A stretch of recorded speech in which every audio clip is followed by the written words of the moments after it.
Welcome to the post-show get-together. Appreciate you being with us. And quite a show we had today. The day got started on this, what is styled as Super Tuesday for primaries, 11 states holding primaries.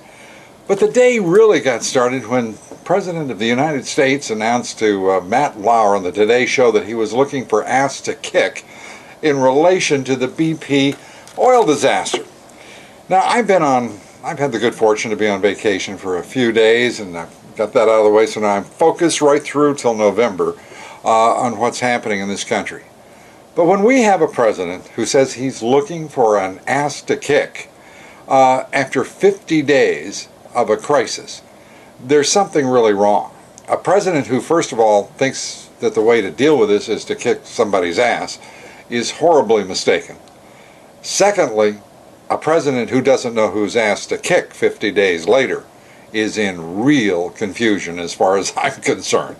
I've got a host of candidates. We put it up here on the site on Dobbs.com. Please vote as to whose ass you would like to see kicked. They include Secretary of the Interior Ken Salazar, Janet Napolitano, the Secretary of Homeland Security, BPCO Tony Hayward, and of course we thought, since the President raised the question, we would offer up his very own for a suitable kicking and see what the smartest audience in broadcasting would vote on this very important political question.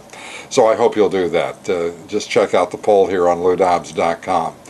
It's a sad commentary on our times when a president feels that he has to make those kinds of statements during what is arguably a family hour, the 7 o'clock hour on network television. But it's an even more troubling, to me, development that this is a president who doesn't understand that it's time to actually do something. This is a man who's lived his whole life talking and not getting much done, in point of fact.